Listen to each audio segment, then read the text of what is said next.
Hello everyone दोस्तों, welcome to this session. आप सभी का इस सेशन में बहुत बहुत स्वागत है और welcome to this class guys.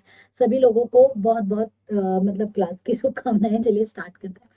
तो दोस्तों, सबसे पहले मैं आपको बता दूं, अगर आप अभी तक हमारे टेलीग्राम ग्रुप के साथ नहीं जुड़े हैं तो भैया बहुत बड़ी गलती कर रहे हैं। टेलीग्राम ग्रुप के साथ सबको जुड़ना है और अगर नहीं जुड़े हो तो जल्दी से करो और जुड़ जाओ। ठीक है, तो टेलीग्राम ग्रुप के साथ जुड़ना ही है, दैट इज कंपलसरी। ठीक है, तो ये एकदम कंपलसरी है। तो गाइज, आज की इस क्लास में हम कुछ इन्फ्लेशन से रिलेटेड एमसीक्यूज क्वेश्चंस कर रहे हैं। तो उम्मीद करती हूँ आपको ये क्वेश्चन डेफिनेटली अच्छे लगने वाले हैं। तो चलिए स्टार्ट करते हैं हमारे इन क्वेश्चंस को। तो बेसिकली ये सभी क्वेश्चन आपको अच्छे लगेंगे। ठीक है, तो या स्टार्ट करते हैं गाइस। ठीक है, तो चलिए स्टार्ट करेंगे। इन्फ्लेशन से भी है, कुछ मिक्स क्वेश्चंस भी हैं, तो अकॉर्डिंगली काफी सारे इसके अंदर क्वेश्चन लिखे गए हैं। विच of the following statement is true about the primary sector. यहाँ पे बोला गया प्राथमिक क्षेत्र के बारे में निम्नलिखित में से कौन सा कथन सत्य है। प्राथमिक क्षेत्र के बारे में तो पूछा गया है, mining and enquiring is the primary sector activity. बोला गया खनन और उत्खनन प्राथमिक क्षेत्र की गतिविधियां होती हैं। यानी कि खनन और उत्खनन जो होती हैं ये प्राथमिक क्षेत्र की क्या होती हैं, गतिविधियां होती हैं। पहला। दूसरा बोल रहा है, trade is a primary sector activity. व्यापार एक प्राथमिक क्षेत्र की गतिविधि है। Transport is the primary sector activity, यानी कि परिवहन एक प्राइमरी क्षेत्र की गतिविधि है। Construction is the primary sector activity. Construction primary sector की विनिर्माण मतलब जो निर्माण का कार्य जो होता है ये प्राथमिक क्षेत्र की गतिविधि है। तो बच्चे देखिए, प्राइमरी सेक्टर हमेशा रॉ मटेरियल का प्रोडक्शन करता है। किसका करता है? रॉ मटेरियल का प्रोडक्शन करता है। तो रॉ मटेरियल का जो प्रोडक्शन किया जाता है किसमें? प्राइमरी सेक्टर में। तो यहाँ पर मैं देख रही हूँ ट्रेड। ट्रेड तो सीधा व्यापार है और व्यापार हमेशा रेडी मटेरियल का होता है, तो ये तो हो नहीं सकता। ट्रांसपोर्ट। ट्रांसपोर्ट तो वैसे भी सामान को ले जाने वाला है, तो ये तो हो नहीं सकता, ये तो सर्विस है। ट्रांसपोर्ट तो क्या है? ये सर्विस सेक्टर यानी कि ट्रेजरी सेक्टर में आ गया। कंस्ट्रक्शन विनिर्माण करना, तो विनिर्माण भी इसमें नहीं आएगा। तो माइनिंग, माइनिंग करना यानी कि खनन करना या उत्खनन करना। जब तक खनन उत्खनन नहीं होगा तो तब तक रॉ मटेरियल कैसे बनेगा? तो खनन और उत्खनन ये एक क्या है? ये एक प्राइमरी सेक्टर के अंदर आती हैं। So this is the part of the primary sector. तो इसका आंसर हो जाएगा ऑप्शन नंबर ए, प्राइमरी सेक्टर। अगला क्वेश्चन बोल रहा है, which of the following statement is true about unemployment in rural India. ग्रामीण भारत में बेरोजगारी के बारे में निम्नलिखित में से कौन सा कथन सही है? Structural unemployment is the common form of unemployment in rural area. संरचनात्मक बेरोजगारी ग्रामीण भारत में बेरोजगारी का एक सामान्य रूप है। संरचनात्मक। Disgust unemployment is a common form of unemployment in rural India. प्रचंड बेरोजगारी ग्रामीण भारत में बेरोजगारी का एक सामान्य रूप है। Educated unemployment is a common form of unemployment in rural area. शिक्षित बेरोजगारी ग्रामीण भारत में बेरोजगारी का सामान्य रूप है। ये नन ऑफ द अबव। देखिए, पहला आता है शिक्षित, यानी कि शिक्षित बेरोजगारी। शिक्षा जो है वो सबसे ज्यादा अर्बन एरियाज में है, तो ये अर्बन एरियाज का कॉमन रूप है, इसका नहीं है। तो आंसर सी गलत है, ये तो होगा नहीं भैया। इसके बाद संरचनात्मक यानी कि स्ट्रक्चरल। स्ट्रक्चरल कहाँ पे है? ज्यादा मशीनरीज जहाँ पे वर्क ज्यादा है तो वो अर्बन एरियाज में ज्यादा है। प्रचंड बेरोजगारी जो होती है, छिपी हुई बेरोजगारी, ये गांव में एग्रीकल्चर में स्पेशली बहुत ज्यादा पाई जाती है। तो इसीलिए the correct answer is the प्रचंड बेरोजगारी। तो ये करेक्ट आ जाएगा ऑप्शन नंबर बी। अगला क्वेश्चन जो आता है वो देखते हैं क्या बोल रहा है। हमारा अगला क्वेश्चन बोल रहा है, which of the following agency can provide data for the unemployment. ये क्वेश्चन है गाइस, आगे बढ़ते हैं।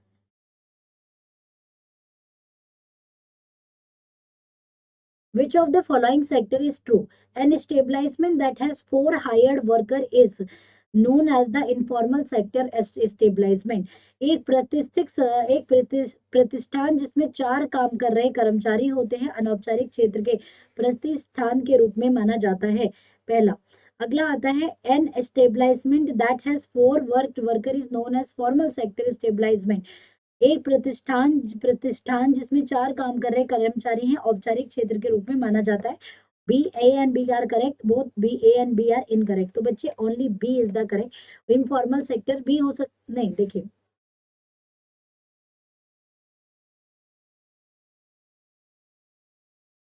आई स्टेबलाइजमेंट प्रतिष्ठान है ना, तो स्टेबलाइजमेंट है, तो इसीलिए बी इज द करेक्ट। वो हमेशा एक फॉर्मल सेक्टर कहलाएगा। तो ऑप्शन नंबर बी। अगला क्वेश्चन आता है यहाँ पर। अगला क्वेश्चन देखेंगे। अगला बोला गया है,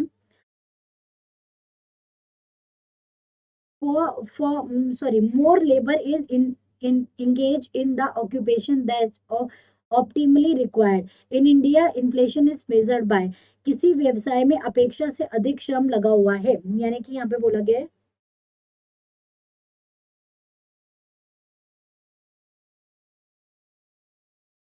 more labor is engaged in an occupation than optimally required in India, inflation is measured by।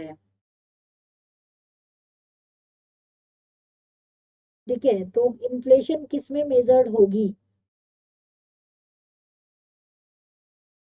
Wholesale price index में, कंज्यूमर प्राइस इंडेक्स में, consumer price index for agriculture वगैरह, या नेशन इनकम डिफ्लेशन में, तो किसके अंदर लिखा जाएगा?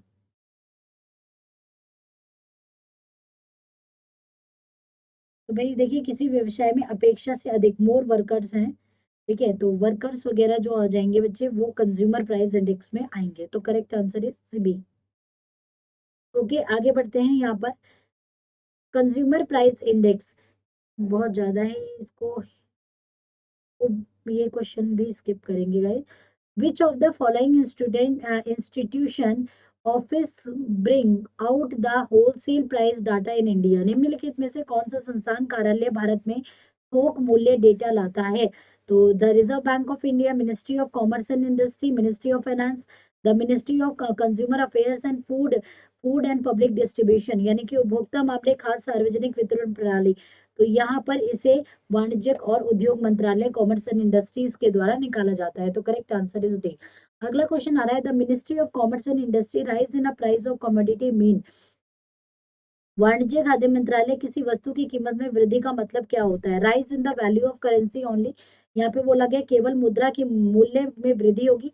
Fall in the value of currency only, केवल मुद्रा के मूल्य में गिरावट होगी। Rise in the value of the commodity, केवल वस्तु के मूल्य में वृद्धि होगी। अगला आता है यहाँ पर, वस्तु की कीमत में तो ऑलरेडी वृद्धि है, तो यहाँ पे होगा, यहाँ पर केवल मुद्रा के मूल्य में गिरावट या वस्तु की मांग में वृद्धि, तो ये फोर आंसर हो जाएगा option number A. The rise in value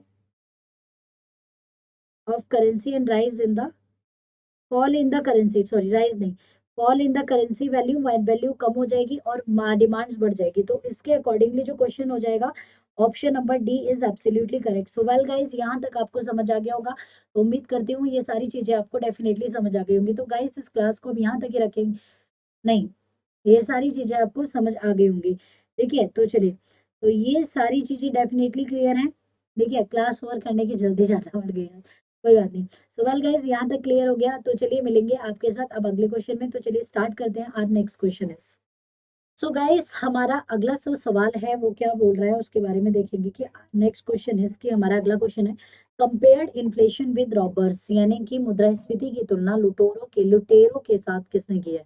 ठीक है, कंपेयर किसने किया है? तो पहला आता है अमृत्या सेन ने किया है, प्रोफेसर ब्रह्मानंद एंड वकील के द्वारा की गई है, प्रोफेसर जगदीश भगवती ने किया है, या प्रोफेसर की ने किया है? तो ये जो किया है, the compared inflation with robbers, Roberts के साथ इन्फ्लेशन को जो कंपेयर किया वो किया था प्रोफेसर ब्रह्मांड एंड वकील के द्वारा ये किया गया था, इसीलिए correct answer is option number B. अगला क्वेश्चन आता है, which of the following concept is just opposite of the inflation, निम्नलिखित में से कौन सी अवधारणा मुद्रास्फीति की एकदम विपरीत होती है? तो आपके ऑप्शन है डिफ्लेशन, ठीक है, स्टैगफ्लेशन, रिसेशन, या नन ऑफ द अबव। तो बच्चे देखिए, इन्फ्लेशन में क्या होता है, फ्लो ऑफ मनी बढ़ जाता है, याद रखिएगा, फ्लो ऑफ मनी क्या हो जाता है, इंक्रीज हो जाता है। फ्लो ऑफ मनी के इंक्रीज होने की वजह से डिमांड इंक्रीज होती है, और डिमांड इंक्रीज होने की वजह से प्राइस इंक्रीज होता है, और ये जो बढ़ी हुई इंक्रीज प्राइस होती हैं, इंक्रीज होने की वजह से प्राइस इंक्रीज होता है, और जो बढ़ी हुई प्राइस होती है इसे हम क्या कहते हैं, बढ़ी हुई प्राइसेस को हम क्या कहते हैं, इन्फ्लेशन कहते हैं। In case of inflation the value of money जो होती है, वैल्यू ऑफ मनी, मनी का जो वैल्यू होता है वो हमेशा डाउन हो जाता है। क्यों? क्योंकि अभी पहले आपको 1 kg, अगर मैं नमक की बात करूं तो 1 kg आपको 20 का मिल रहा है, वही 1 kg आपको 25 का मिलेगा, यानी कि quantity is almost same, quantity हमेशा सेम होती है, पर लेकिन प्राइस उसके बढ़ चुके होते हैं। तो ये इकोनॉमी के लिए क्या अच्छा है, ये कभी इकोनॉमी के लिए अच्छा नहीं है ना, तो ये इकोनॉमी के लिए अच्छा नहीं होता। तो इन्फ्लेशन तो ये हो गया। डिफ्लेशन क्या होता है बेटा? डिफ्लेशन में फ्लो ऑफ मनी जो होता है, जो मनी का फ्लो होता है वो हमेशा रिड्यूस हो जाता है। फ्लो ऑफ मनी के रिड्यूस होने की वजह से डिमांड बहुत ज्यादा रिड्यूस हो जाती है, डिमांड गिर जाती है। डिमांड की वजह से प्राइस गिर जाता है। क्या गिर जाता है? प्राइस गिर जाता है। और प्राइस गिरने की वजह से अनएम्प्लॉयमेंट क्रिएट होती है। क्या क्रिएट होती है? प्राइस के गिरने की वजह से अनएम्प्लॉयमेंट क्रिएट होती है, and unemployment is not good for the economy. ये इकोनॉमी में कभी भी अच्छी नहीं हो सकती। ठीक है, तो चलिए।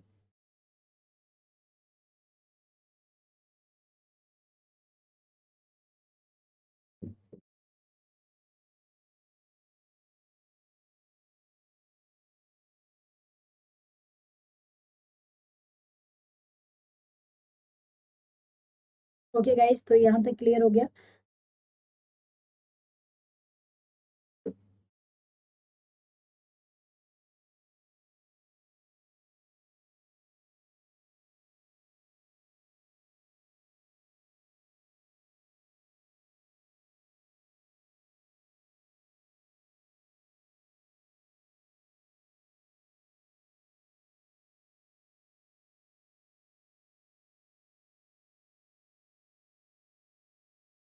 चलिए, ठीक है।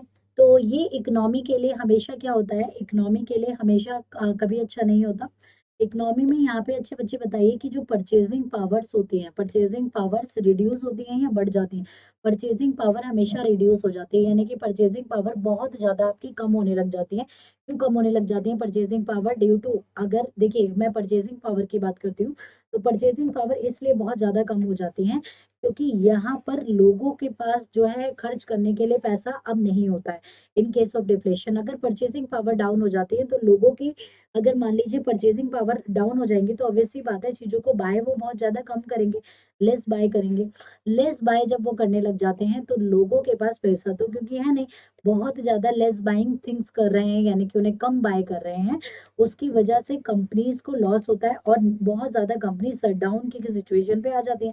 शट डाउन पॉइंट आपने मैंने कई बार पढ़ा है ना इकोनॉमिक्स में, तो शट डाउन वाली सिचुएशन में आ जाती है, और जब वो शट डाउन होने की सिचुएशन में आती है तो उसकी वजह से अनएम्प्लॉयमेंट क्रिएट होता है, इसीलिए deflation is not good for the economy. Inflation का जस्ट अपोजिट होता है डिफ्लेशन, इसीलिए option number A definitely correct है। तो जो भी स्टूडेंट ऑप्शन नंबर ए दे रहे हैं उनका आंसर 101% करेक्ट है। The next situation is the stagflation. कि what do you mean by the stagflation? Stagflation जो होता है ना बच्चे, ये इकोनॉमी की थोड़ी सी वार्स्ट सिचुएशन होती है। What do you mean by the stagflation? यानी कि मंदी जनित स्फीति, मंदी मुद्रा, मंदी जनित मुद्रास्फीति, मंदी जनित मुद्रास्फीति कहा जाता है इसे। मंदी जनित मुद्रास्फीति, समझ पा रहे हो? मंदी भी बोल रहा है, मुद्रास्फीति भी बोल रहा है। मंदी से क्या हो गया? मंदी से हो गया कि भैया डाउन जा रही मार्केट, मुद्रास्फीति से अप जा रही है। तो कैसे, कैसा असमंजस्य है ये, असमंजस्य है, असमंजस्य है ना? तो कैसा असमंजस्य है कि भैया डाउन जा रहे हैं, अप जा रहे हैं, कुछ पता ही नहीं लग रहा है ना? तो डाउन जा रहे हैं या अप जा रहे हैं, इसके बारे में कुछ भी वैलिडेशंस नहीं हो पा रहे कि भाई इकोनॉमी डाउन जा रही है या अप जा रही है। ओके गाइस, तो facts about in stagflation। ठीक है, तो यहाँ पर हम लोग बेसिकली क्या करने वाले हैं कि कुछ फैक्ट्स देखते हैं स्टैगफ्लेशन से रिलेटेड। तो स्टैगफ्लेशन से रिलेटेड कुछ फैक्ट्स, ठीक है, जैसे कि मान लीजिए ये इकोनॉमी है, ये हमारी इकोनॉमी है। 2001 में हमने दो सेक्टर को ये स्टार्ट किया था, एक आईटी सेक्टर था और एक बैंकिंग सेक्टर।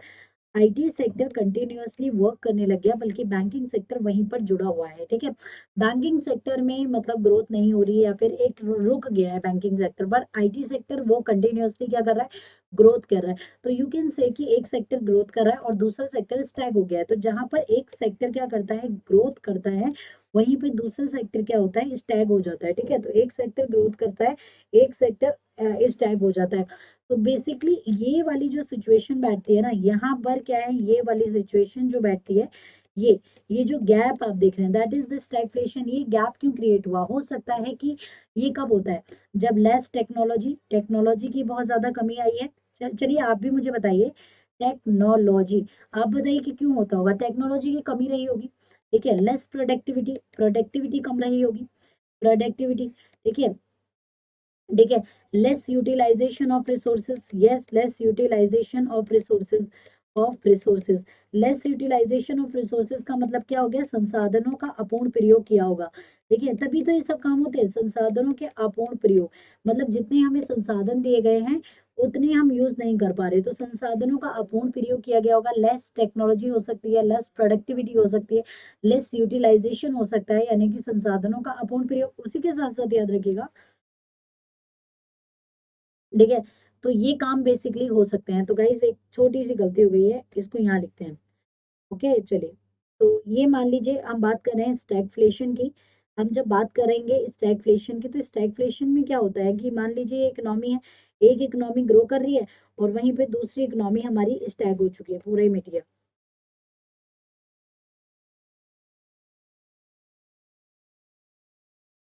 देखिए, तो ये हमारी इकोनॉमी है, यहाँ पे इतना सेक्टर हमारा स्टैग हो गया है। ठीक है, क्या हो गया, ये स्टैग हो गया है। ये आईटी सेक्टर है और ये बैंकिंग सेक्टर है। ठीक है, तो इतना सेक्टर हमारा स्टैग हो गया।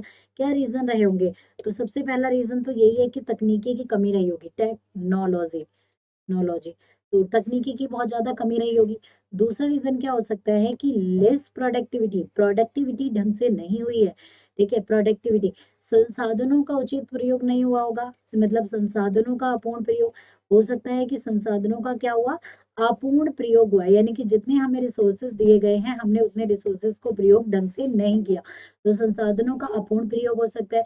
लेस टेक्नोलॉजी, लेस प्रोडक्टिविटी, संसाधनों का अपूर्ण प्रयोग हुआ। देखिए, इसके साथ ही साथ कुछ क्या हो सकते हैं कि मतलब कुछ क्या हो सकते हैं, मतलब यहाँ पे कुछ रीजन जो हो सकते हैं वो अनएम्प्लॉयमेंट के भी हो सकते हैं। अनएम्प्लॉयमेंट मतलब कि यहाँ पर इफिशियंसी उतनी नहीं रही, जिसकी वजह से अनएम्प्लॉयमेंट क्रिएट हो गई। तो अनएम्प्लॉयमेंट के कुछ रीजंस की वजह से स्टैगफ्लेशन होती है। स्टैगफ्लेशन एक ऐसी सिचुएशन है, नाम ही देखिए ना कि मंदी जनित मुद्रास्फीति, इसका नाम है मंदी जनित मुद्रास्फीति। मंदी जनित मुद्रा स्फीति, मतलब मंदी भी है और मुद्रास्फीति है। भैया इसका क्या करोगे आप, यहाँ पे मंदी भी इकोनॉमी के ऊपर पड़ रही है और मुद्रास्फीति भी पड़ रही है। इसे इम्प्रूव कैसे किया जा सकता है, सबसे पहले तो जो संसाधन है उनका फुल यूटिलाइजेशन करके, क्या क्या करके, सबसे पहले संसाधनों का फुल यूटिलाइजेशन करके, संसाधनों का पूर्ण रूप से प्रयोग करोगे तो उसकी वजह से एम्प्लॉयमेंट जनरेट होगा। एम्प्लॉयमेंट जनरेट होगा तो नंबर ऑफ पीपल्स बढ़ेंगे और प्रोडक्टिविटी जनरेट होगी। प्रोडक्टिविटी जनरेट होगी तो मनी आएगी, और मनी आएगी तो टेक्नोलॉजी आएगी। तो गाइस इसका सीक्वेंस बहुत ज्यादा जरूरी है। तो सीक्वेंस नंबर 1 है full utilization, sequence 2 employment, sequence 3 है प्रोडक्टिविटी, और सीक्वेंस 4 है दैट्स टेक्नोलॉजी। मैंने ऊपर नीचे लिख दिए हैं, पर लेकिन इनके सिक्वेंटिक वे, आपको कई बार स्टैगफ्लेशन के सिक्वेंटिक वे भी पूछ लेता है, तो इसके 4 वे होते हैं और वो सिक्वेंटिक वे मैंने आपको बता दिए। सो वेल गाइस, यहाँ तक आप सभी को समझ आ गया होगा कि ये एक इकोनॉमी के ऊपर प्रत्यक्ष या अप्रत्यक्ष रूप से किस प्रकार से मतलब फर्क डालता है। Is it clear? ओके, तो यहाँ तक आप सभी को डेफिनेटली क्लियर हो गया होगा। अगर किसी को भी कोई दिक्कत है, परेशानी है, any questions doubt, so please tell me, ma'am नहीं समझ आया या वट एवर। ओके, तो यहाँ पे क्वेश्चन जो होता है इसका मतलब होता है stagflation. Now let's talk about the recession.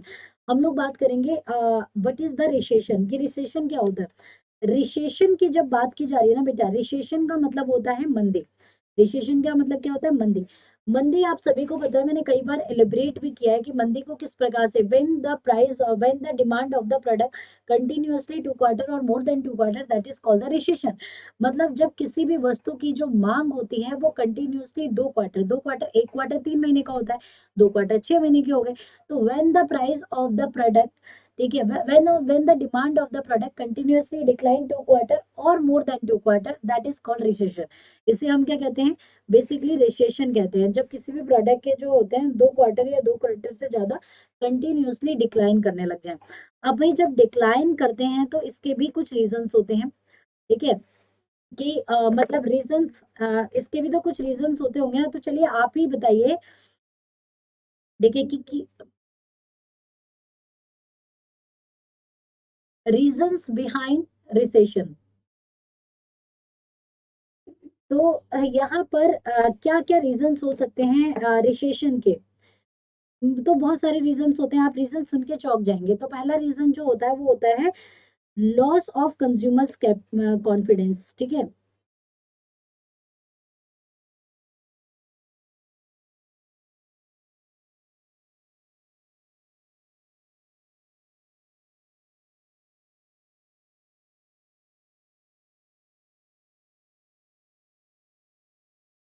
जल्दी से बताएंगे गाइस।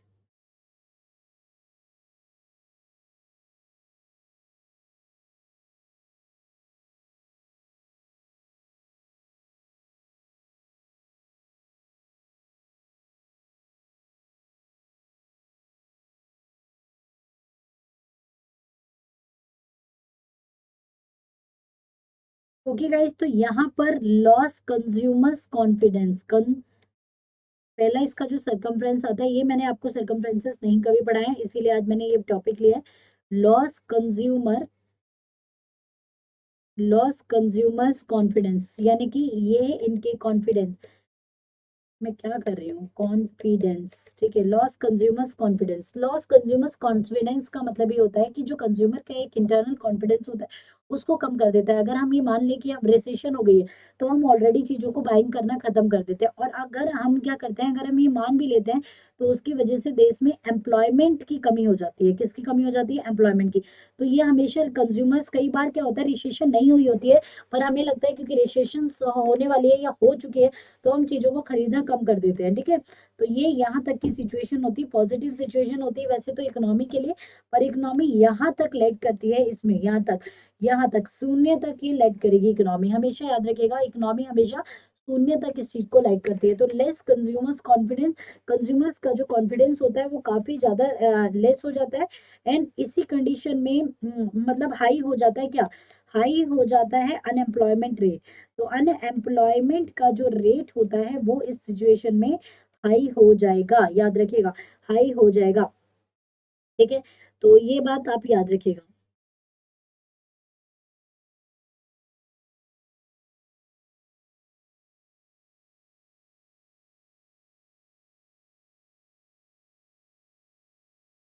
कई बार इकोनॉमी में हाई इंटरेस्ट रेट होते हैं। अब आप सोचे होंगे कि मैम हाई इंटरेस्ट रेट कैसे हो सकते हैं रिसेशन में? जी बिल्कुल हो सकते हैं, हम रीजंस की बात कर रहे हैं ना। कई बार इकोनॉमी में बहुत ज्यादा क्या होते हैं, हाई इंटरेस्ट रेट्स होते हैं। क्या होते हैं? High interest rate. High interest rates होने की वजह से, मान लीजिए इकोनॉमी में हाई इंटरेस्ट रेट है, तो ज्यादा से ज्यादा लोग बिजनेस लोन लेने में उनका कॉन्फिडेंस लूज होता है, हो जाता है। ज्यादा बिजनेस लोन्स नहीं लेते। अगर वो बहुत ज्यादा बिजनेस लोन नहीं लेते, फॉर एन एग्जाम्पल, कि वो ज्यादा से ज्यादा क्या होगा, जब बहुत ज्यादा हाई इंटरेस्ट रेट होगा तो वो बिजनेस लोन कम लेंगे, ठीक है। तो बिजनेस लोन क्या कर देंगे, वो रिड्यूस कर देंगे, यानी कि कम कर देंगे। अब जब उन्होंने बिजनेस लोन को कम कर दिया है, तो मार्केट खुद ब खुद डाउन हो जाती है। रिसेशन नहीं है तब भी रिसेशन हो जाती है। तो ये भी इसका एक रीजन है। Stock market crash, stock market crash, मान लीजिए स्टॉक मार्केट क्रैश हो गई पूरी तरीके से, उसमें खत्म होने की कगार आ गई है, ठीक है। इसके बाद डिग्रेडेशन, जब डिग्रेडेशन होता है, चीजें अपग्रेड नहीं हो पाती हैं, तब भी रिसेशन इंक्रीज होती है, ठीक है। इसके बाद होता है पोस्ट वॉर। कई बार पोस्ट वॉर रिसेशन होती है। अगर मान लीजिए कहीं वॉर वॉर की सिचुएशन बन जाती है ना, तो उसके बाद पोस्ट वॉर में हमेशा उस आफ्टर द वॉर, वॉर के आफ्टर जो होता है उसे पोस्ट वॉर रिसेशन कहते हैं, और वो बहुत ज्यादा होती है। तो ये सभी सिचुएशंस होती हैं इन मतलब रिसेशन होने की। तो पोस्ट वॉर रिसेशन हो सकती है, ठीक है। तो गाइज ये यहाँ तक आप सभी को क्लियर हो गया होगा। किसी को कोई दिक्कत परेशानी, कोई क्वेश्चन डाउट, तो आप मुझसे पूछ सकते हैं। नहीं समझ आया तो वो भी पूछ सकते हैं, ठीक है। तो यहाँ तक तो आपको ये सारी चीजें डेफिनेटली क्लियर हो ही गई होंगी। तो चलिए नेक्स्ट में बात करेंगे और अगले को मूव करेंगे। इसके बाद अगला आता है, और इसके साथ साथ कुछ और रीजन होते हैं, जैसे कि less utilization of resources, less utilization of resources, जो संसाधन है उनका कम से कम प्रयोग करना, ठीक है, उनको पूरी तरीके से ना करना। टेक्नोलॉजिकल इफेक्ट्स यहाँ पे भी बढ़ते हैं। टेक्नोलॉजी मतलब लेस इम्प्रूवमेंट्स, अगर इम्प्रूवमेंट, ठीक है, लेस टेक्नोलॉजिकल इंप्रूवमेंट, उसके अंदर जब बहुत ज्यादा टेक्नोलॉजिकल इंप्रूवमेंट नहीं होते हैं, तब भी इस तरीके के काम होते हैं, ठीक है। जब टेक्नोलॉजिकल इंप्रूवमेंट होंगे तो नहीं होते, जब लेस टेक्नोलॉजिकल इंप्रूवमेंट्स होते हैं तब भी ऐसा होता है। तो रिसेशन ये सारी सिचुएशंस को क्रिएट कर देता है, ठीक है। इनको सही करने का तरीका यही है कि इकोनॉमी को बेहतर बनाने के लिए वहां पर हमें ट्राई मतलब बहुत ही ज्यादा फ्लेक्सिबल पॉलिसीज काम करती हैं इस सिचुएशन में। गवर्नमेंट की फ्लेक्सिबल पॉलिसीज ही इस कंडीशन में काम करेंगी। अगर सरकार बहुत ज्यादा फ्लेक्सिबल होगी तो चीजें इसमें बहुत ज्यादा अच्छे से मूव करती है। अगर गवर्नमेंट की पॉलिसी, खुद की जो पॉलिसीज है, अगर वो फ्लेक्सिबल नहीं होंगी तो यहाँ पे काम नहीं हो पाएगा। तो recession always the destroy the economy, economy को डिस्ट्रॉय करने का काम करती है, क्योंकि वो जीरो की सिचुएशन में पहुंच जाती है। तो this is the main reasons for the मतलब रिसेशन। ये रिसेशन के कुछ मेन रीजंस होते हैं। देखिए, क्वेश्चन का मतलब ये नहीं होता कोई भी क्वेश्चन रखा गया है उसके थ्रू बहुत सारे क्वेश्चन या फिर बहुत सारी चीजें गेन करना मतलब होता है, जैसे कि हमने प्रीवियस क्वेश्चन में किया है। The next question is, a government resort to dash to reduce inflation। एक सरकार मुद्रास्फीति को कम करने के लिए डैश का सहारा लेती है। अगर सरकार मुद्रास्फीति कम करना चाहती है तो वो किस चीज का सहारा लेगी? कट इन गवर्नमेंट स्पेंडिंग्स, यानी कि सरकार का सरकारी खाते में, सरकारी खर्च खर्च में कटौती कर देती है। इंक्रीज इन गवर्नमेंट एक्सपेंडिचर, सरकारी व्यय में वृद्धि कर देती है। Reduction in repo rate, repo दर में कमी करती है। उपरोक्त में से कोई भी नहीं, यानी कि कुछ भी नहीं करती।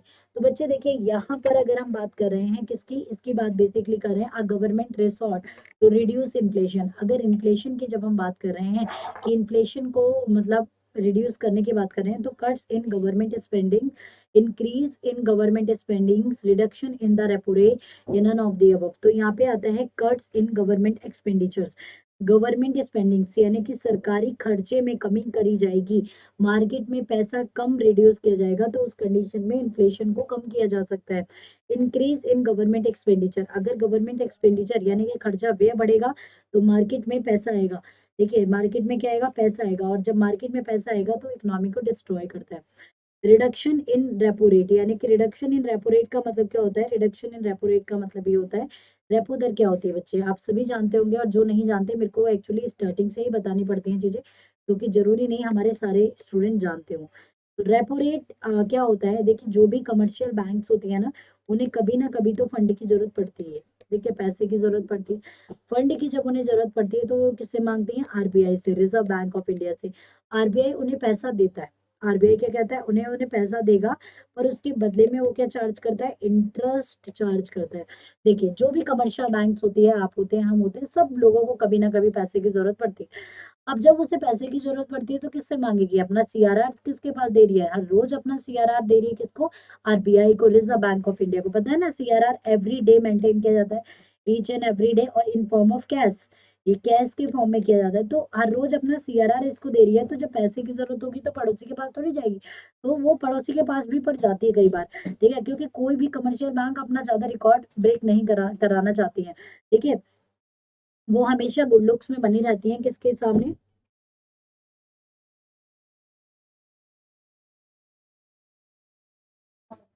ओके गाइस, तो जब भी कमर्शियल बैंक को फंड्स की जरूरत होती है तो आरबीआई के पास वो जाया जाता है, और आरबीआई उसके बदले में क्या चार्ज करती है? इंटरेस्ट चार्ज करती है, सम परसेंट ऑफ इंटरेस्ट चार्ज करती है।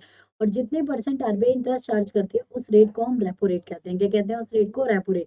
अब याद रखिएगा, अगर इकोनॉमी में बहुत ज्यादा इन्फ्लेशन होती है या डिफ्लेशन होती है, तो आप लोग ये बताइए कि इन्फ्लेशन की कंडीशन में रेपो रेट बढ़ता है या घटता है? तो in case of inflation repo rate हमेशा इंक्रीज होता है, और in case of deflation repo rate हमेशा डिक्रीज होता है।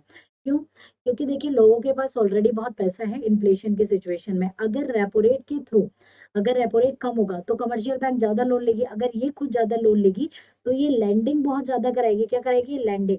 तो जब ये लैंडिंग ज्यादा कराएगी तो भैया नुकसान है। ठीक है, तो ये क्या करेगी? ज्यादा लैंडिंग कराएगी, तो इसे ज्यादा लैंडिंग कराने से ही रोकना है। इसीलिए RBI in case of inflation, जो मतलब इन्फ्लेशन की सिचुएशन में इसको क्या कर देती है? बढ़ा देती है। But in case of deflation, deflation की सिचुएशन में कम भी कर देती है, ताकि यहाँ पर इसको कम इंटरेस्ट पे करना पड़े, और ये ज्यादा से ज्यादा क्या ले? ये लोन ले। कौन? Commercial bank. जितना ज्यादा कमर्शियल बैंक लोन लेगी उतनी ज्यादा वो कंज्यूमर को लैंडिंग कराएगी, और मार्केट में पैसा बढ़ेगा। तो आरबीआई इन्हीं सिचुएशंस को मेंटेन करने के लिए इनके रेट्स में फ्लक्चुएशंस करती रहती है। कई बार रेट्स को बढ़ाएगी और कई बार रेट को डाउन कर देती है। सो गाइज, यहाँ तक आप सभी को समझ आ गया होगा। अगर किसी को कोई दिक्कत है, परेशानी है, तो पूछ सकते हैं। One more thing is that bank rate और रेपो रेट ऑलमोस्ट सेम होते हैं। बैंक रेट प्लस आपका रेपो रेट ऑलमोस्ट क्या होते हैं? सेम होते हैं। Bank rate, repo rate almost same होते हैं। बैंक रेट क्या होता है? बैंक रेट होता है जब कमर्शियल बैंक को पैसे की जरूरत पड़ती है तो आरबीआई से मांगती है, आरबीआई बदले में इंटरेस्ट चार्ज करती है। याद रखिएगा, अगर कमर्शियल बैंक लॉन्ग रन यानी कि लंबे समय के लिए मांगती है, ठीक है, लॉन्ग रन यानी कि लंबे समय के लिए मांगती है बैंक से लोन, तो रेपो बैंक रेट चार्ज की जाती है, बैंक रेट चार्ज करी जाती है। अगर यही लोन शॉर्ट रन के लिए चाहिए, किसके लिए चाहिए, शॉर्ट रन के लिए चाहिए, तो रेपो रेट जारी की जाती है। क्या की जाती है, रेपो रेट जारी की जाती है। तो जब कमर्शियल बैंक को लंबे समय के लिए पैसा चाहिए होता है तो चार्ज करती है बैंक रेट, अगर कम समय के लिए चाहिए होता है तो चार्ज करती है क्या, रेपो रेट। बैंक रेट हमेशा अबव 90 डेज के लिए, 90 दिन से ज्यादा के लिए होता है। और रेपो रेट जो होता है, सो मतलब रेपो रेट जो होता है ये हमेशा अप टू 90 डेज यानी कि 90 दिन से कम दिनों के लिए बेसिकली होता है। तो देयर आर डिफरेंस, ठीक है, तो ये हमेशा अबव 90 डेज के लिए, ये अप टू 90 डेज के लिए, ओके। तो इनके बीच ये डिफरेंस होते हैं। तो वेल गाइस, इतना समझ आ गया होगा आपको। किसी को भी कोई दिक्कत है, परेशानी, यानी question and doubt, so please tell me, ma'am नहीं समझ आया या वट एवर। तो गाइज यहाँ पर जो ये पीछे क्वेश्चन था हमारा, बैक जाएंगे थोड़ा सा। यहाँ पर इस क्वेश्चन में जब हम बात कर रहे थे, यहाँ बोल रहा था जब रेपो रेट होगी तो गवर्नमेंट क्या रिड्यूस करेगी, रेपो रेट नहीं, सॉरी, हाँ, रिडक्शन इन रेपो रेट, तो रिडक्शन इन रेपो रेट करेगी। तो ऑब्वियस सी बात है कि बैंकों के पास पैसा ज्यादा होगा, और बैंकों के पास जब पैसा ज्यादा होगा तो वो कंज्यूमर लेंडिंग बहुत ज्यादा करेंगे। क्या करेंगे, कंज्यूमर लेंडिंग ज्यादा करेंगे, ओके। सो वेल, ये क्वेश्चन आपको डेफिनेटली समझ आ गया होगा यहाँ तक। अगर सभी को क्लियर हो गया so please tell me ma'am समझ आ गया या वट एवर, ओके। जल्दी से बता दो कि यस मैम समझ आ रहा है या आ गया है।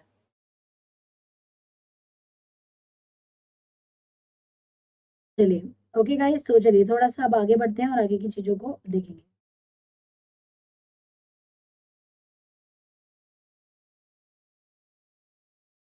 When the price level of goods and services are falling continuously, this phenomenon is called. जब वस्तु और सेवाओं का मूल्य स्तर लगातार गिर रहा है तो इस घटना को क्या कहा जाता है, डिफ्लेशन, स्टैगफ्लेशन, इन्फ्लेशन। तो इस घटना को हम डिफ्लेशन कहते हैं। चलिए, if too much money is chasing too few goods and resulting inflation is known as, यदि कुछ, यदि बहुत अधिक धन बहुत कम वस्तुओं का पीछा कर रहा है तो इसे कौन सी इन्फ्लेशन कहा जाता है, stagflation, cost push inflation, demand pull inflation, या नन ऑफ दी अबव। तो बच्चे इसे हमेशा डिमांड पुल इन्फ्लेशन कहते हैं। तो there are differences, too more demands. देखिए, एक होता है डिमांड पुल इन्फ्लेशन, एक होता है डिमांड पुल इन्फ्लेशन। देखिए, इससे बढ़ता ही लग रहा है कि डिमांड पुल इन्फ्लेशन से यहाँ पे आपको क्लियर हो गया होगा। डिमांड पुल यानी कि मांग धक्का मुद्रास्फीति, इसे हिंदी में कहते हैं मांग धक्का।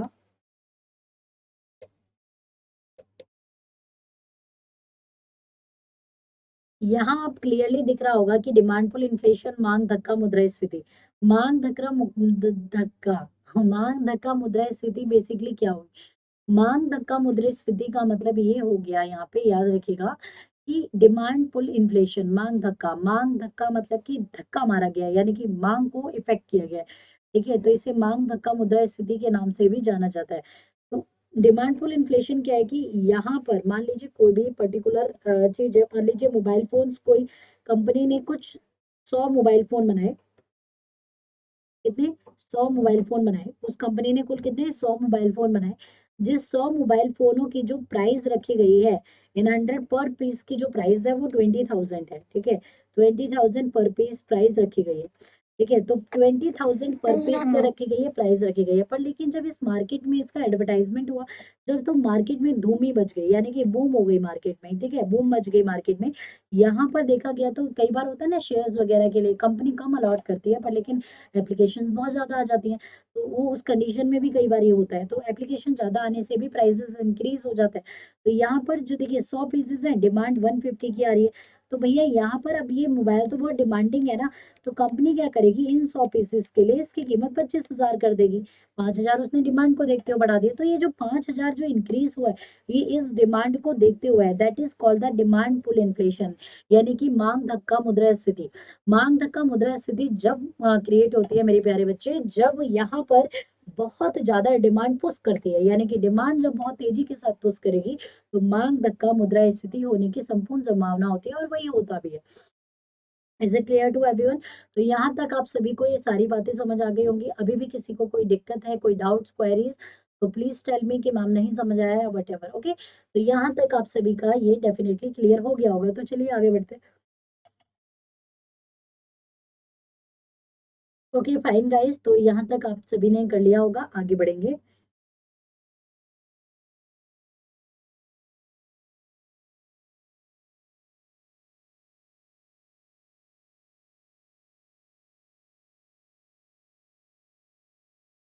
हाँ, इसके साथ एक और वर्ड था, that is cost push inflation, उसको भी हम एक बार पढ़ लेंगे। एक और वर्ड था, that is cost push inflation. अगला जो आता है वो आता है cost push inflation. Cost push inflation का मतलब क्या होता है कि यहाँ पर, ठीक है, लागत खिंचाव मुद्रास्फीति, लागत खिंचाव,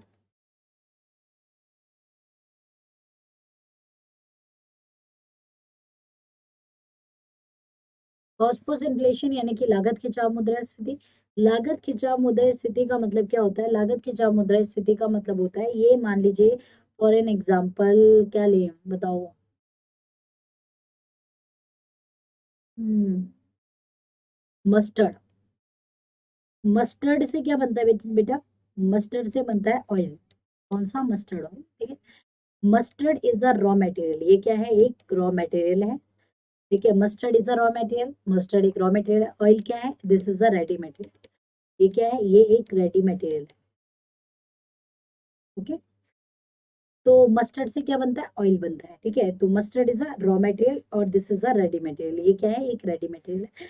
तो यहाँ पर आप सभी याद रखिएगा, जो मस्टर्ड है वो एक रॉ मटेरियल है, but this is the ready material. अगर मान लीजिए किसी बार सूखा या फिर बारिश ज्यादा आने की वजह से यहाँ पर इसकी प्रोडक्शन नहीं हुई है, ये कम हुई है या इसकी प्रोडक्शन कम हो गई, तो प्राइसेस किसके हाई हो जाएंगे? रेडी मटेरियल के। तो इसके प्राइस क्या हो जाएंगे? बहुत ज्यादा हाई हो जाएंगे। तो यहाँ पर इसकी वजह से यानी कि ना तो डिमांड बढ़ी, ना किसी व्यक्ति ने इसके लिए कुछ किया है, तो इस कंडीशन में इसके प्राइसेस बढ़े। तो ये जो बढ़े हुए प्राइसेस होते हैं, that is the cost push inflation के नाम से जाने जाते हैं। इसे हम क्या कहते हैं? इसे हम कॉस्ट पुश इन्फ्लेशन कहते हैं।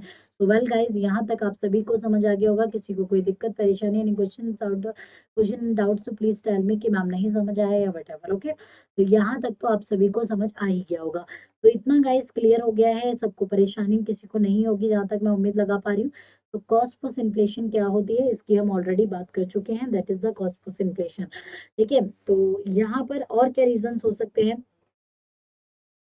Reasons behind cost push inflation. तो कॉस्ट पुश इन्फ्लेशन के क्या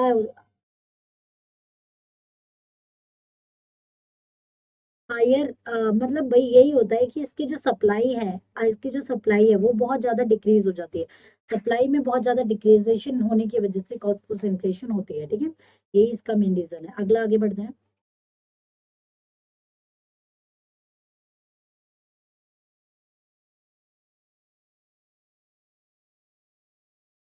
the main cause of inflation in India are, भारत में मुद्रास्फीति का मुख्य कारण क्या है? The inadequate rise in industrial production, औद्योगिक उत्पादन में अपर्याप्त वृद्धि। अगला आता है इरेक्टिक इरेक्टिक एग्रीकल्चर ग्रोथ, अनिश्चित कृषि विकास, डेफिसिट फाइनेंसिंग या ऑल, घाटा वित्त पोषण। तो मुद्रास्फीति के जो मुख्य कारण है ये सभी धीरे धीरे कहीं ना कहीं कारण है मुद्रास्फीति के। तो ऑल। अगला क्वेश्चन आता है, dash is the effective method to control inflation in the economy, अर्थव्यवस्था में मुद्रास्फीति को नियंत्रित करने का जो प्रभावी तरीका है वो कौन सा है? तो ये है कैश रिजर्व रेशियो, पहला आता है कैश रिजर्व रेशियो, नकद आरक्षित अनुपात।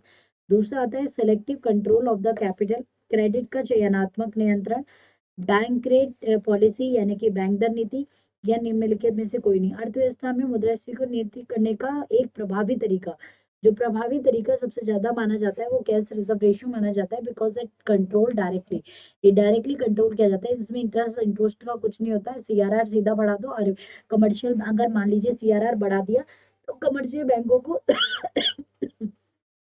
अब बहुत ज्यादा पैसा देना पड़ेगा, सिंपल सी बात है। सीआरआर क्या होता है बेटा?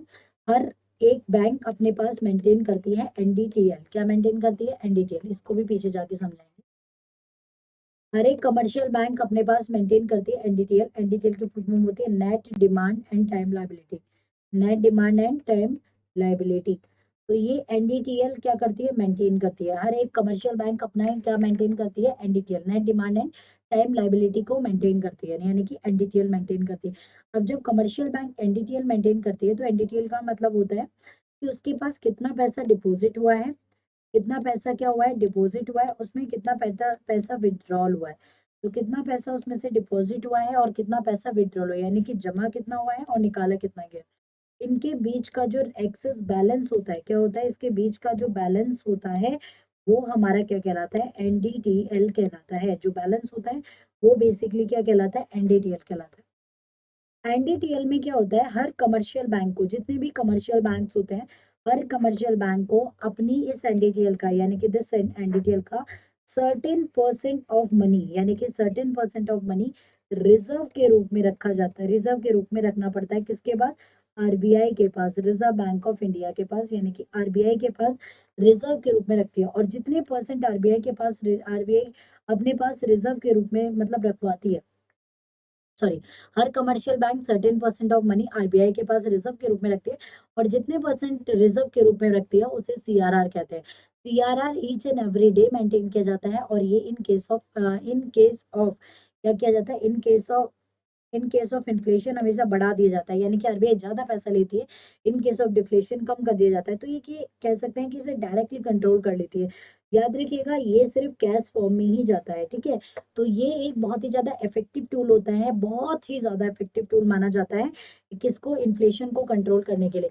सो वेल गाइज, यहाँ तक हम सभी ने कर लिया है और मुझे नहीं लगता कि यहाँ पे किसी को प्रॉब्लम होनी चाहिए। सभी लोगों को ये सारी चीजें क्लियर हो गई होंगी, जहां तक मैं उम्मीद लगा पा रही हूँ। ठीक है, सो वेल गाइस, इतना आपको समझ आ गया होगा। तो चलिए आगे अगले क्वेश्चन में जाएंगे और अगले क्वेश्चन को मूव आउट करेंगे कि which is the next question.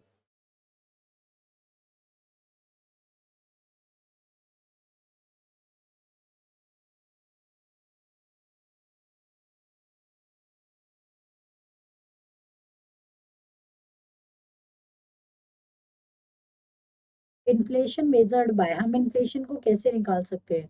तो आपके ऑप्शंस है, इन्फ्लेशन को मेजर करने का कंज्यूमर प्राइस इंडेक्स मेथड होता है, होलसेल प्राइस इंडेक्स मेथड होता है, मार्शल्स इंडेक्स होता है, या नन ऑफ दी अबव, उपरोक्त में से कोई भी नहीं होता। देखिए, इन्फ्लेशन को मेजर करने का जो तरीका होता है वो कंज्यूमर प्राइस इंडेक्स भी है और होलसेल प्राइस इंडेक्स भी है। दोनों इंडेक्स होते हैं, पर लेकिन इंडिया के अंदर जो धीरे धीरे डेवलप किया जा रहा है, पहले तक तो होलसेल प्राइस इंडेक्स था, पर अभी जो ज्यादातर मतलब करा जा रहा है वो कंज्यूमर प्राइस इंडेक्स को ही ज्यादा तवज्जो दी जा रही है। उसका कारण ये है क्योंकि ये रिटेल प्राइसेस पर इन्फ्लेशन निकालता है, ठीक है, that is the main reason. Retail prices पर इन्फ्लेशन निकालता है, जबकि होलसेल प्राइस ये क्या करता है, ये हमेशा होल प्राइसेस पे निकालता है। इन्फ्लेशन क्रिएट कंज्यूमर के द्वारा होती है और कंज्यूमर रिटेल पे खरीदता, होल पे नहीं खरीदता। डब्ल्यूपीआई मेथड का जो बेस ईयर है वो 2011 और 12 है, बल्कि सीपीआई मेथड का बेस ईयर 2012 होता है। डब्ल्यूपीआई मेथड में टोटल 697 प्रोडक्ट्स आते हैं। कितने प्रोडक्ट्स आते हैं डब्ल्यूपीआई मेथड में, 697 total number of products WPI method में बेसिकली आते हैं।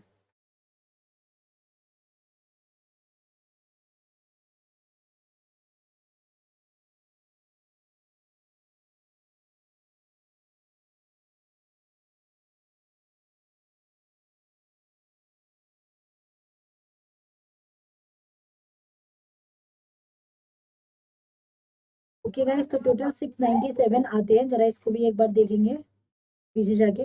अगर मैं डब्ल्यूपीआई मेथड की बात करती हूँ तो इसमें टोटल नंबर ऑफ आइटम जो आते हैं 697, टोटल नंबर ऑफ आइटम्स आते हैं जो कि 3 भागों में बटे हुए हैं। कितने, 3 भागों में। एक है इसमें प्राइमरी आर्टिकल्स, एक होते हैं इसमें प्राइमरी आर्टिकल्स। ठीक है, प्राइमरी आर्टिकल में टोटल 117 आर्टिकल्स आते हैं, ठीक है, जिसमें बहुत सारी चीजें हैं, जैसे कि मतलब फूड है, नॉन फूड है, फूड है, नॉन फूड है, ठीक है, मिनरल्स है, ये सारी चीजें इसके अंदर आती हैं। ठीक है, मिनरल्स वगैरह है, मिनरल्स वगैरह इसके अंदर आते हैं। बल्कि इसके अंदर सेकंड आर्टिकल जो है उसमें 16 टोटल आते हैं। इसमें फ्यूल एंड पावर से रिलेटेड आर्टिकल्स आते हैं, फ्यूल एंड पावर से रिलेटेड। बल्कि मैन्युफैक्चरिंग आर्टिकल्स के अंदर क्या आता है, मैन्युफैक्चरिंग आर्टिकल्स में टोटल नंबर ऑफ आइटम कितने आते हैं? इसके अंदर 564 आइटम्स टोटल आते हैं, किसमें? मैन्युफैक्चरिंग में, जो कि बहुत सारी चीजों के इंक्लूडिंग, जैसे कि टोबाको है ना, टोबाको है, बिवरेजेस है,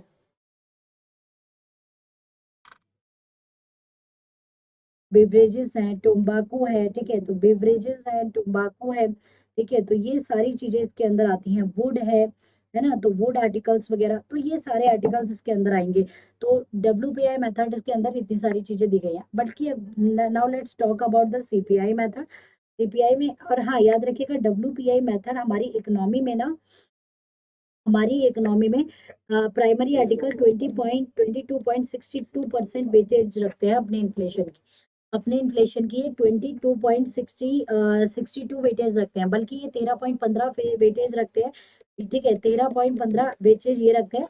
और 64.23, ठीक है, याद रखिएगा, 64.23 का जो वेटेज है वो मैन्युफैक्चरिंग आर्टिकल्स का है।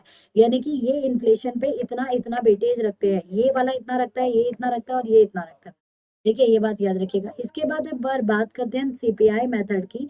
तो CPI मेथड दो तरह की इन्फ्लेशन कैलकुलेट करती है, एक रूरल्स पे और एक अर्बन्स पे, ठीक है, तो एक अर्बन्स पे, तो रूरल्स पे और अर्बन्स पे, तो रूरल्स जो और अर्बन जो होते हैं, ठीक है, तो ये याद रखेंगे, इसमें जो आइटम्स इंक्लूड है,